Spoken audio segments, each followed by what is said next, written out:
خدمت همه دوستان عزیز، خوش اومدید به این ویدیو. امیدوارم حسابی خوشتون بیاد از این ویدیو و بهره مند باشید و کاملا آموزش ببینید. دوستان امروز اومدم یکی از بهترین آتش KRM و AK 117 رو بهتون معرفی کنم. KRM که شامل اینا میشه استوک RTC SCD استوک، برل RTC لایت اکستریم برل، ریر گریپ میشه رایپرز گریپ تایپ، MIP لیزر 5MW. اینم میشه همین با مازل.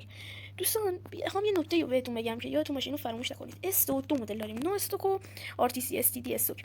RTC STD استوک برای اونایی که دوست دارن تمرکزشون بالاتر بره و شاتای دقیق نمیزنن که با این میتونه کمکتون بده شاتای دقیق تر بزنید. نو استوک برای اونایی که کاملا مثلا بازیشون بهتر شده و میتونن شاتای دقیق بزنن و سریعتر میکنه چیزتون رو. میتونه از تایمتون و موومنت اسپیدتون رو، یعنی اسپید همون موومنتتون رو سریعتر کنه. همینا دیگه شامل اینا میشه. میتونه سریعتر رو ولی اون یکی قدرتی تر میکنه.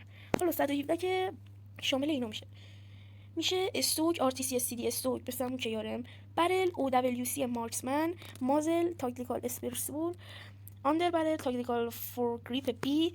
بعد این دوستان ممنون میشم منو حمایت کنید، چون ویدیو اولمه نیاز به حمایت شما دارم تا بتونم بهتر ویدیو بذارم. اگر این ویدیو 50 تا لایک بخوره ادامه میدم و اطلاعات کالاف و سیزن جدید رو میذارم. اگر 100 تا لایک بخوره اطلاعات CP رایگان بالای 500 تا بهتون میدم، کاملا تضمینی. یعنی اگه تضمینی نبود بیاید به من بگید که مثلا تضمینی نبود و دیسلایک و دیسابسکرایب کنید. لطفا این ویدیو رو سابسکرایب و لایک کنید تا من با انرژی بیشتری بتونم ادامه بدم. ممنون.